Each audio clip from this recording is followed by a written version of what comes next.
Matthew chapter 8.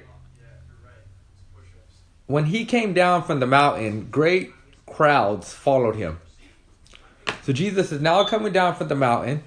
The crowds continue to follow him. But as Christ is coming down from the mountain, he has a man that approaches him. And this man is a leper.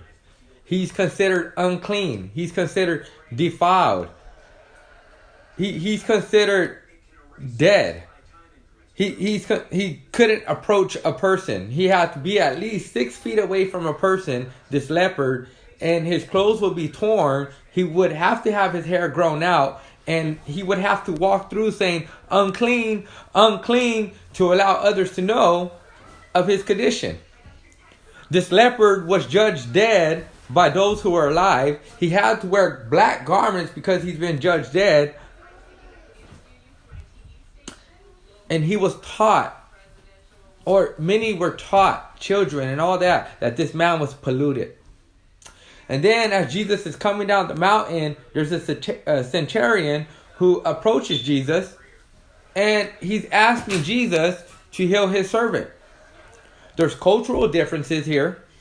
There's cultural prejudices here. There's the physical barrier that the servant is nowhere around Jesus.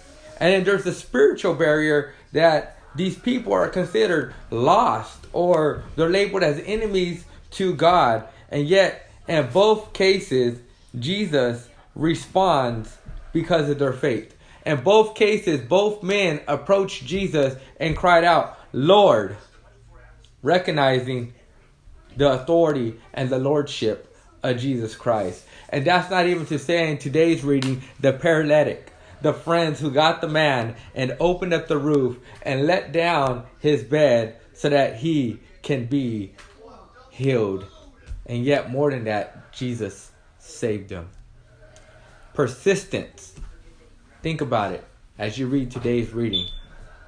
God answers prayers based on his glory, our good spiritually, his wisdom, and his mercy.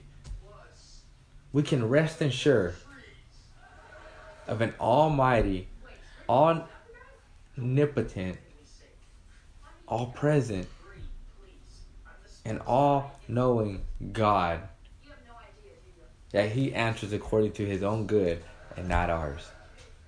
God bless you today.